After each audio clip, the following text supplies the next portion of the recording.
Hi guys, and welcome back to another video here on Reading FC Away Days. My name is James, and today we're going to go ahead and sit down and talk to you guys about Reading's impending relegation to League One. Now, throughout this video, it's kind of going to be like a big preview for the next two fixtures, and we're going to go ahead and look at all the teams around Reading, and we're going to go ahead and look at our fixtures as well. Now, do I think we're going to survive? I think it's a big task, and we're going to need a lot of help and a lot of results around us to go right. What I do want from you guys in this video is just to put in the comment section below what you think is going to happen. Who do you think the three teams relegated from the Championship will be, and what is Reading's fate going into next season? So we're going to go ahead and take a look at the games as they come. We're going to look at the 3 fixtures for one team and 2 fixtures for the other two. We'll go ahead and review the league table as it is at the moment. So looking at the final thought that I just said, we'll go ahead and do that now.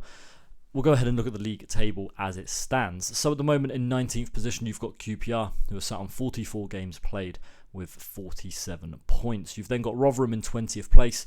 They've got 44 games played with 46 points.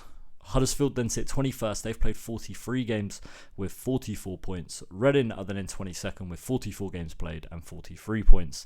Blackpool on 44 games and 41 points are sat in 23rd.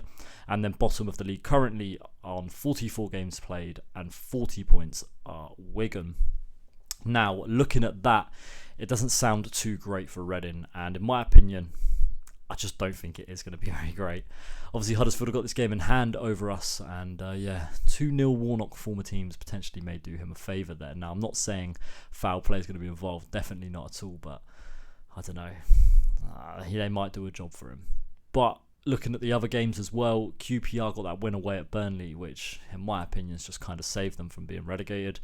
Rotherham have got games at home to Middlesbrough, which potentially could be a win, especially with them already solidifying their place in the playoffs, and then potentially playing an already relegated Wigan on the last day of the season. And then you've got us, who have got Wigan and Huddersfield, obviously 2 massive fixtures for Reading and for Wigan and Huddersfield too. And, Blackpool, they've got Millwall and Norwich. I don't think they're going to have enough power to be able to stay up, personally. I do think it'd be us if it was one of the 3 teams to climb out of the relegation zone that will be the ones to do it. I see a lot of people saying that we really needed Cardiff to lose yesterday to Rotherham, so that they'd be hyped up for the Huddersfield game, but you just don't know how football's going to go, unfortunately. 90 minutes on a pitch is the most unpredictable thing in football. And that's where we're sitting right now. Reading have 180 minutes to kind of go out there and just put a fight up. If we win our last 2 games, great for us. We're going to put ourselves in a more healthier position than we would be if we didn't. People are saying 4 points might be enough. People are saying 6 might be enough. Some people are saying 6 isn't enough.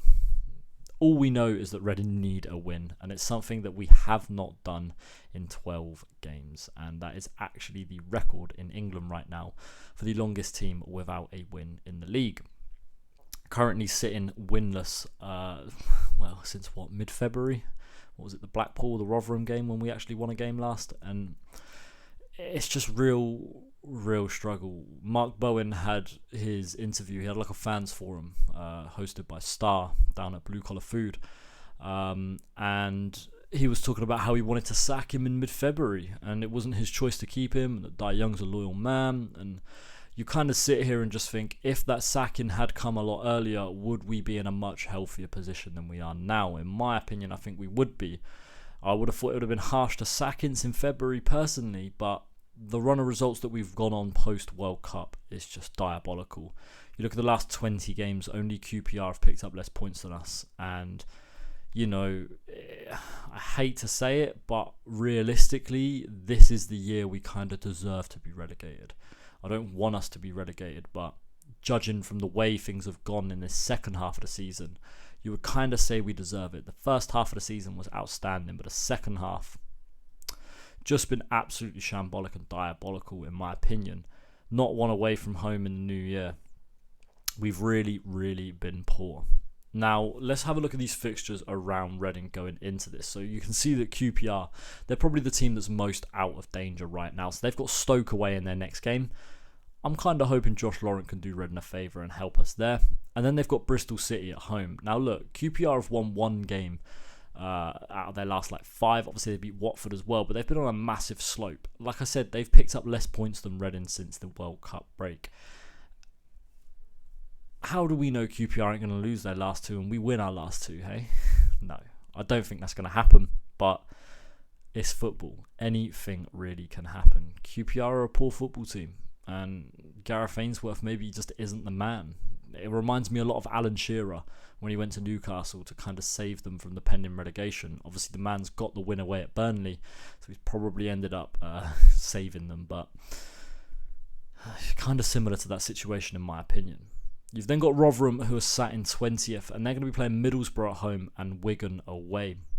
Now, I just spoke about how Middlesbrough have already secured their playoff spot, so are they going to be wanting to go full force against Rotherham away in the second to last game of the season? Are they going to rest players? Are they going to be a team that, focuses more on the playoffs? Probably. Wigan away after that. Listen, if we beat Wigan on Saturday, Wigan are down. So why would Wigan just all of a sudden start fighting for no reason? I mean, they've won their last 2 games. They're definitely already fighting, but why would they continue that fight? Huddersfield are the next team up. They've got Cardiff away, who've just secured their spot for next year in the Championship after last night's win against Rotherham. Then they've got Sheffield United at home. Again, look, Sheffield United already promoted. Are they just going to be all high on the promotion feeling? Are they going to field a weakened side? It's all possibilities that could happen. And then they've got us at home on the last day of the season, which is a massive fixture should it come down to it. You've then got Reading sat in 22nd, and we've got Wigan at home and Huddersfield away. Now, I'd love to sit here and say, yep, that's 6 points for Reading. We're going to stay up. But I can't sit here with full confidence and say that. We're a team that has not won in a very long time. Noel Hunt is obviously interim manager, and obviously, look, it's changed a little bit. We've picked up some positive results, but I just think it's too late, personally. I think we'll probably get the win against Wigan, if I'm honest. 21,000 plus tickets have been sold already. It's going to be a packed atmosphere in the Select Car Leeson Stadium, but I just think it's a little too late. And then obviously Huddersfield away on the last day of the season, a game that I will be going to as well. Got the time off work, so I can go. Then we've got Blackpool sat in 23rd. They've got Millwall at home, a Millwall that has won 1 in 7 recently. They're fighting for the playoffs, so they're going to be desperate for a win, and Blackpool are going to be desperate to the win as well to boost their chances of surviving. And then they've got Norwich away on the last day of the season, a team that's probably going to have nothing to play for come that day. And then finally, you've got Wigan sat bottom of the league. They've got Reading and Rotherham as their last 2 fixtures. Rotherham lose their last 2 and Wigan win their last 2. It could be the greatest escape of all time. We'll talk about Reading making this great escape, but if Wigan stay up, that'll be the greatest escape that football's potentially ever seen. Maybe even better than Leicester's. So that's going to do it then for looking at them fixtures. In my opinion, I do think it's going to be us, Blackpool and Wigan that go down. I want to sit here and say that I'm wrong. I really do, but unfortunately, I just think it's going to be the case. So it's going to be it for this video today, guys. I hope you have all enjoyed it. Sorry it's been a bit negative. It's just unfortunate that really we are sat in this position, and it's just where I think we're going to end up playing League One football next season, and Reading will be in that dreaded Papa John's Cup. No more international breaks, Papa John's Cup football. Attendance is down to 6,000. Yeah, it's going to be a fun road next year, but at least we've got the away games, right? At least we've got the likes of Portsmouth, Wycombe, Oxford, Exeter. We've got some decent games that we can go to. So that's going to be it for this video here, guys. My name's been James. Thank you all for watching. We'll see you all in the next video.